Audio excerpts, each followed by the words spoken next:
जय भोलेनाथ। हरियाली अमावस्या या सावन अमावस्या का धार्मिक दृष्टि से विशेष महत्व है। नारद पुराण के अनुसार सावन मास में महादेव जी के पूजन का विशेष महत्व है।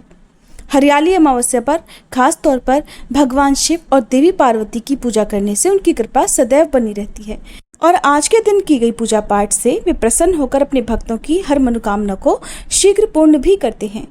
कुंवारी कन्याएं इस दिन भगवान शिव और देवी पार्वती की पूजा करती हैं तो उन्हें मनचाहा वर मिलता है।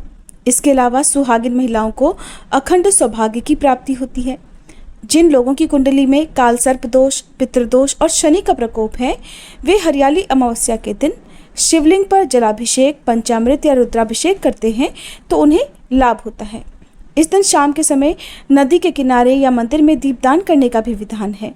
मान्यता है कि अमावस्या के दिन चंद्रमा की शक्ति आकाश में क्षीण होकर जल में प्रवेश कर जाती है, तो ऐसे में सभी पवित्र नदियों के जल में दिव्य शक्तियों का वास हो जाता है। इसीलिए आज के दिन खास तौर पर गंगा जी में या अन्य पवित्र नदियों में स्नान करने के लिए कहा जाता है। यदि आपके लिए गंगा जी में जाकर स्नान करना संभव ना हो तो घर पर ही नहाने के पानी में गंगा जल मिलाकर स्नान करना चाहिए। और इस दिन हरियाली अमावस्या की यानी सावन अमावस्या की कथा भी पूजा करते समय जरूर सुननी चाहिए। तो आज मैं आपको सुनाऊंगी सावन अमावस्या की पौराणिक कथाएं। पहली पौराणिक कथा के अनुसार भगवान शंकर को पति रूप में पाने के लिए पार्वती जी बड़ी कठिन तपस्या कर रही थी। उस तपस्या से समाधि में लीन भगवान शिव भी विचलित हो गए। ऐसा माना जाता है कि हरियाली अमावस्या के दिन शंकर जी ने देवी पार्वती के कठिन तप की परीक्षा लेने के लिए सप्तऋषियों को उनके पास भेजा था। सप्तऋषि पार्वती जी के निश्चय की परीक्षा करने के लिए भगवान शंकर के बारे में झूठी झूठी बातें करने लगे।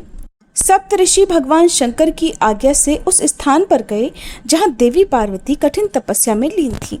वहां जाकर वे देवी से कहने लगे कि देवी, शंकर जी लज्जा को छोड़कर नंग धड़ंग कैलाश पर्वत और शमशान में भूत प्रेतों के साथ रहते हैं।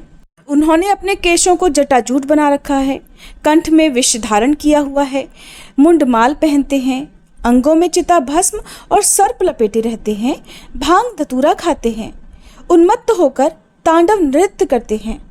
उनके कुल, खानदान, माता पिता, पितामह, गोत्र, जाति आदि तक का कुछ पता नहीं है। वे खेती, व्यापार, अन्न, धन और घर से शून्य हैं। हे देवी, ऐसे में तुम्हारा निर्वाह उनके साथ कैसे होगा? वे तो उदासीन और काम के शत्रु हैं। उन्होंने पहले सती से विवाह किया और जब कुछ समय बाद देवी सती ने यज्ञ की अग्नि में खुद को भस्म कर लिया, उसके बाद से उन्होंने औघड़ रूप धारण कर लिया और खुद स्वतंत्र होकर ध्यान में रम गए। ऐसे वर को पाकर तुम्हें भला क्या सुख मिलेगा?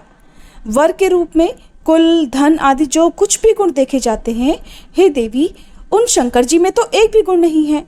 लोक में प्रसिद्ध है कन्या वरेते रूपम, माता वित्तम पिता श्रुतम, बांधवः कुलम इच्छन्ति, मिष्ठान्न मित्रे जनः। अर्थात वर के अंदर कन्या रूप, माता धन, पिता विद्या और बंधु बांधव अच्छा कुल देखना चाहते हैं, किंतु आम आदमी मिठाइयों पर नजर रखता है। अब तुम ही देखो, उस विरूपाक्ष अर्थात 3 नेत्रों वाले में इनमें से कौन सी बात है, कौन सा गुण है? इसलिए तुम उन्हें छोड़ दो और लक्ष्मीपति भगवान विष्णु को, जो वैकुंठ में रहते हैं, उन्हें अपना पति चुन लो। तब देवी पार्वती ने हंसते हुए सप्तऋषियों से कहा, हे ऋषियों, भगवान शंकर स्वयं अकिंचन हैं, किंतु संसार की समस्त संपत्तियां उन्हीं से उत्पन्न हुई हैं। वह भयंकर रूप हैं, फिर भी कल्याणकारी कहे जाते हैं। महादेव जी तो विश्वेश्वर अर्थात इस संपूर्ण विश्व के स्वामी हैं। उन्हें भला खेती, व्यापार या नौकरी की क्या आवश्यकता है? वे नंगे रहें, गज चर्म पहने या रेशमी वस्त्र से सुसज्जित हों, शरीर में सांप लपेटे या रत्नाभूषण, वे त्रिशूल खप्पर आदि लें या उनके शीश पर चंद्रमा चमकता रहे, इससे उनके विश्व के स्वामी होने में कोई अंतर तो नहीं रह जाता। मैं आप लोगों की कोई सीख नहीं सुनना चाहती हूँ। कृपया आप लोग अपने अपने स्थान को पधार जाइए। मैं भगवान शंकर के सिवाय किसी और को अपना पति कभी नहीं बनाऊंगी। तब देवी पार्वती के इस अटल निश्चय को जानकर प्रसन्न होकर सप्तऋषियों ने देवी पार्वती को अटल सुहाग का वरदान दिया। यह सुनकर सप्तऋषि देवी पार्वती की जय जयकार करने लगे और उन्हें अटल सुहाग का वरदान देकर वापस शंकर जी के पास चले आए। वहां आकर उन्होंने पार्वती जी की परीक्षा का पूरा पूरा विवरण सुना दिया। यह सुनकर शंकर जी बहुत प्रसन्न हुए और सप्तऋषियों को ये कहकर राजा हिमाचल के पास भेजा कि वे पार्वती जी को घर लाकर विवाह की तैयारियां शुरू कर दें। सप्तऋषियों ने शंकर जी का समाचार राजा हिमाचल को सुनाया तो वे बहुत प्रसन्न हुए। राजा हिमाचल अपनी पत्नी और अन्य सुहागिन स्त्रियों के साथ सज धजकर नाचते गाते हुए पार्वती जी के पास गए और फिर उन्हें अपने घर ले आए। राजा हिमाचल के घर नित्य उत्सव होने लगे, खुशियां मनाई जाने लगी और मिठाइयां बांटी जाने लगी। तभी से मान्यता है कि हरियाली अमावस्या का त्योहार भी मनाया जाने लगा। हरियाली अमावस्या पर भगवान शिव और देवी पार्वती की पूजा से कुंवारी कन्याओं को श्रेष्ठ वर की प्राप्ति और विवाहिताओं के सौभाग्य में वृद्धि होती है। इस दिन नदी या जलाशय में स्नान करके ब्राह्मणों को भोजन कराने से पितृगण भी तृप्त होते हैं। क्योंकि इस बार सावन अमावस्या सोमवार के दिन पड़ रही है, ऐसे में ये सोमवती अमावस्या भी रहेगी। अब सुनिए सोमवती अमावस्या की कथा। सोमवती अमावस्या के दिन सुहागिन महिलाएं भगवान शिव की पूजा करके अखंड सौभाग्य की कामना करती हैं और सोमवती देवी से आशीर्वाद मांगती हैं कि जैसे उनका सुहाग अखंडित रहा वैसे ही उनका भी सौभाग्य और सुहाग बना रहे। और इस अमावस्या के दिन सुहागिन महिलाएं पूजा करने के बाद जो व्रत कथा सुनती या पढ़ती हैं वो इस प्रकार है। पौराणिक कथा के अनुसार एक साहूकार के 7 बेटे और एक बेटी थी। उनके घर अक्सर एक ब्राह्मण भिक्षा मांगने आया करता था। जब भी साहूकार की बेटी भिक्षा लेकर आती तो वह ब्राह्मण भिक्षा लेने से मना कर दिया करता और कहता था कि तुम्हारे भाग्य में सौभाग्य नहीं वैधव्य लिखा है। यह सुनकर साहूकार की बेटी बहुत दुखी हो जाती। कई बार ऐसा ही होता रहा। तब एक दिन साहूकार की बेटी ने अपनी माँ को सारी बात बता दी कि कैसे एक ब्राह्मण भिक्षा मांगने आता है और उससे भिक्षा लेने से ही मना कर देता है। साहूकार की पत्नी ने अपनी बेटी से कहा कि अगली बार जब वह भिक्षुक आए तो मुझे बताना। फिर एक दिन वह भिक्षुक द्वार पर आया। उस समय साहूकार की पत्नी दरवाजे से पीछे छुपकर सारी बात सुनने लगी। वही हुआ जैसा हमेशा होता था। भिक्षुक ने साहूकार की बेटी से भिक्षा लेने से मना कर दिया और कहने लगा कि तुम्हारे भाग्य में सुहाग नहीं विधवा होना लिखा है। इस बात को सुनकर साहूकार की पत्नी दरवाजे की आड़ से बाहर आकर भिक्षुक से कहने लगी कि एक तो हम भिक्षा दे रहे हैं, ऊपर से आप हमें अशुभ बातें बता रहे हैं। ब्राह्मण ने कहा कि मैं जो कुछ भी कह रहा हूँ वो सच है। आपकी बेटी के भाग्य में ऐसा ही लिखा है। जब विवाह के समय आपकी बेटी फेरे ले रही होगी उसी समय सांप आकर इसके पति को काट लेगा और यह विधवा हो जाएगी। ब्राह्मण की ऐसी बातें सुनकर साहूकार की पत्नी दुखी हुई, लेकिन फिर ब्राह्मण से बोली कि अगर आपको ये पता है कि ये विधवा होगी तो आपको ये भी पता हो सकता है कि फिर इसके सुहाग की रक्षा कैसे हो सकेगी।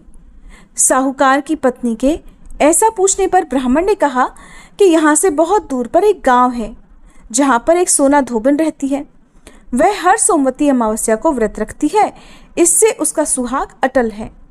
अगर वह आकर अपना सुहाग आपकी बेटी को दे देगी तभी इसका वैधव्य टल सकता है।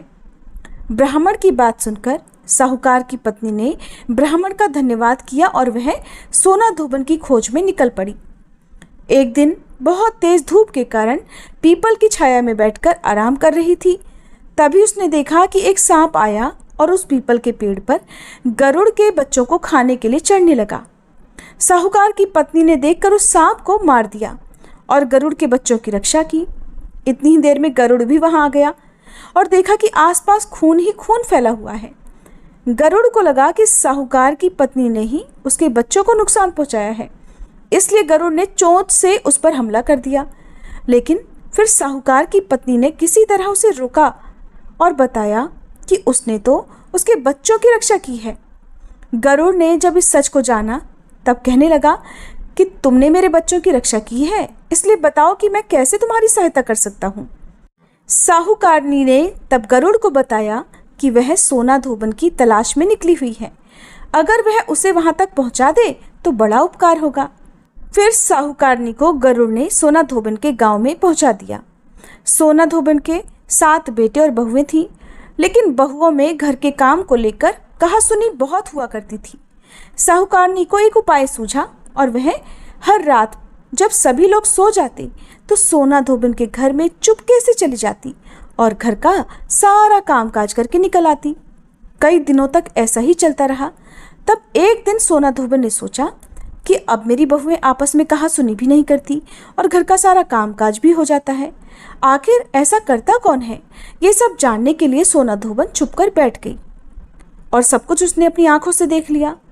काम करके जब साहूकारनी जाने लगी तब धोबन ने उसे पकड़ लिया और पूछने लगी कि तुम कौन हो और यहाँ इस तरह मेरे घर का काम करके क्यों चली जाती हो? साहूकारनी ने कहा, मैं सब बता दूंगी, लेकिन पहले वचन दो कि सारा सच जानने के बाद तुम मेरी मदद जरूर करोगी। सोना धोबन ने साहूकारनी को वचन दे दिया। साहूकारनी ने सारी बातें सोना धोबन को बता दी और अपने साथ चलने के लिए कहा। सोना धोबन साहूकारनी के साथ चल दी। जाने से पहले अपनी बहुओं से बोली कि मेरे लौटने तक हो सकता है तुम्हारे ससुर जी की मृत्यु हो जाए, लेकिन इनके शरीर को तेल में डुबोकर रखना, अंतिम संस्कार मत करना। सोना धोबन इस प्रकार चलते चलते साहूकारनी के घर आ गई और जब साहूकारनी की बेटी का विवाह हो रहा था तब फेरों के समय एक सांप लहलहाता हुआ चला आया। सोना धोबन ने उस सांप के आगे दूध और लावा रख दिया। जैसे ही वह सांप दूध पीने लगा कि सोना धोबन ने उस सांप को एक पिटारी में बंद कर दिया और फिर साहूकारनी की बेटी से कहने लगी कि अब तक मैंने जितने भी सोमवती अमावस्या का व्रत रखा है उन सभी का पुण्यफल मैं साहूकारनी की बेटी को देती हूँ। इसके बाद साहूकारनी की बेटी का वैधव्य टल गया और वह सौभाग्यवती बन गई। इधर सोना धोबन ने पकड़े हुए सांप को दूर जंगल में ले जाकर छोड़ दिया। फिर सोना धोबन अपने गांव लौटने लगी। तब एक दिन रास्ते में ही सोमवती अमावस्या पड़ गई। सोना धोबन ने इस दिन व्रत रखा और पीपल की पूजा की, कथा का पाठ भी किया। इसी बीच घर में सोना धोबन के पति की मृत्यु हो गई थी। जब वे वापस अपने घर लौटी तब उसने अपने रास्ते में किए हुए सोमवती अमावस्या का पुण्य अपने पति को दे दिया। इससे उसका मरा हुआ पति फिर से जीवित हो उठा। लोगों ने जब सोना धोबन से पूछा कि तुमने अपने मरे हुए पति को कैसे जीवित कर लिया, तब उसने बताया कि उसने सोमवती अमावस्या के व्रत के प्रभाव से अपने पति को जीवित किया है। तब से उस गांव की सभी सुहागिन महिलाएं भी अपने अपने पति की लंबी आयु की कामना से सोमवती अमावस्या का व्रत रखने लगी।